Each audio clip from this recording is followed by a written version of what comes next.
I take back what I said about the Misty room episode. Misty, you keep that room, girl. That's for you. But I'm gonna be real. I remark and tell your tale being two shows side by side, and then throw in IDW Boogaloo stuff. Keeping track of everything was just kind of messy. I'd recommend going back and like rewatching things one by one. I feel like you kind of get what they were trying to do. Um but yeah, no, I'm definitely glad Sunny has her own arc going on. This video is going to be edited a bit weird, so take a look on screen when we talk about something different. As you can tell, the video is a lot longer than the actual episode itself. That's because there's a lot of housekeeping I feel like I should do because there's a lot to talk about here. Then I could also update my feelings as things go on. So yeah, on to the first segment. I'm still an Opaline anti. I don't like her.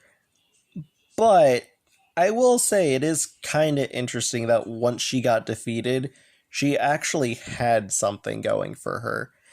The biggest issue with Opaline during her chapter one, well, not chapter one, season one, because make your mark is just one complete full swoop of a season. One issue with her during that time period was she was the it girl My Little Pony villain. Compare this to G4, there wasn't really a main villain. And what they ended up doing was they just kind of gave her a lot of pre G5 baggage, but also she's the cause of G5. It's a very interesting situation.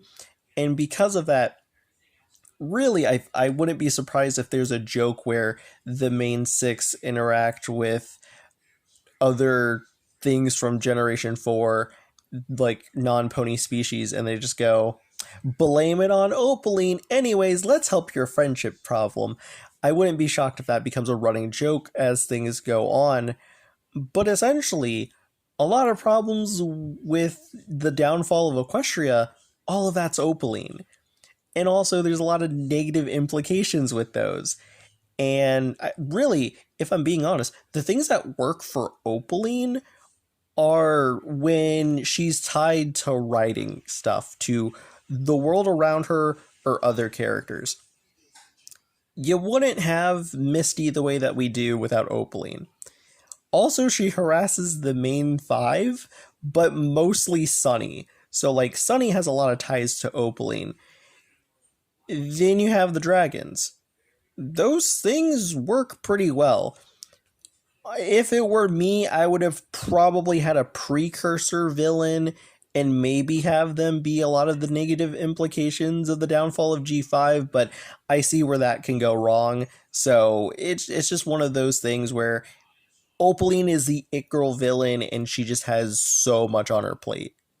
So going back to an old Generation 5 leak, one idea that they had was a dragon villain, and they were heavily inspired by Kylo Ren. And when I heard that, I was like, yo, that's cooking. Please give me that. And when I was thinking that, I was thinking, okay, really cool dragon design, and it would translate super well into a toy. We just recently got our first dragon um, Generation 5 toy, and it came with hair. And I'm like, yeah, no, emo dragon, that would cook. And also at the same time, I'm thinking, okay, they're them being a villain, it'd be like Generation 4 levels of early writing of the villains. We'll have fun with them. Careful what you wish for. What we got was Opaline, and I see the Kyloisms in Opaline. She's very, very goth influenced. So I see the vision more so in the Tell Your Tale design, and the Tell Your Tale design very much works for Opaline. However, they went the step further, and I feel like that's where they should have stopped. They should have stopped at the character design. They went further and they gave her the Kylo Ren implications of like a lot of the awful stuff. And like, yeah, that's where Opaline went incredibly wrong when being inspired by Kylo Ren. And that there's a reason why I call out a lot of the problematic elements of Opaline, because that's really all Opaline is. Problematic. Like Racism Volume 3, Dark and Powers, the way that she uses it, she abuses a minority species. And the dragons are, the population's very low as is right now. So, not a good look for her. Also willing to K-word a baby. That's crazy. Then we have kidnapping charges, and then we have child abuse. So, Opaline's very problematic. This is not it. One thing I will be removing, as I called her this before in the past, I called her an Alicorn supremacist. I no longer believe this. And the reason why I say that is because I've said this in a previous G5 videos. Go watch those. But essentially, there's a lot of like writing issues with Make Your Mark. There's a lot of like plot holes as well with G5, and I'm not talking about the ones that the antis of G5 talk about. I'm talking about like general plot holes that the writers like didn't really notice. And you can tell Make Your Mark was, things had to be done. I don't think that there was any proofreading, and because of that, the Alicorn supremacy idea just slipped in there. I don't think that they meant that. I think what they meant was Opaline is so full of herself that she should be praised, and not in the Alicorn supremacist type way, to be in the spotlight and wants to take over Equestria. That's it. So she's not an Alicorn supremacist. She just wants to be a dictator. That's all she wants to be. Classic villain stuff. Again, removing a lot of the not so great stuff, implications there. So really, at the end of the day, Opaline just makes me and other viewers feel very uncomfortable, and it very much sucks that Opaline had to be the it girl villain, being the cause of G5's or not G5, but Twilight's G4 Equestria ending being the downfall, thanks to her and her nonsense. And because of that, she just has a mountain full of problematic. Um, and then, as I said earlier, the things that work for Opaline, really all she does is further other characters. And all Opaline is left with is problematic character, and she's selfish. I want to make a video on G5 music, but like, Opaline cannot have a proper villain song because, again, you can't make a song about her problematic actions, and really both of her songs just end up being, I'm the powerful character, but Sunny will definitely defeat me, and I'm the villain, and that's all she has.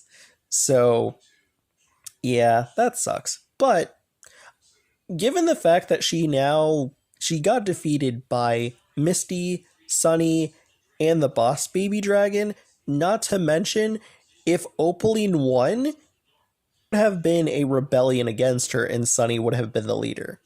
And I think that's probably what they're leaning into the next time Opaline shows up. So now Opaline has rivals, and she can possibly start an interesting war. So there's some interesting things there. But I would say this, though. The interesting things of being inspired by Star Wars is only because of her downfall when she got defeated, and we're done with a lot of the awful implications.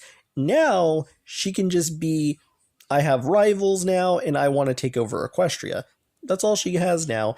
And the simplification of her is what's going to be the best thing for her going forward.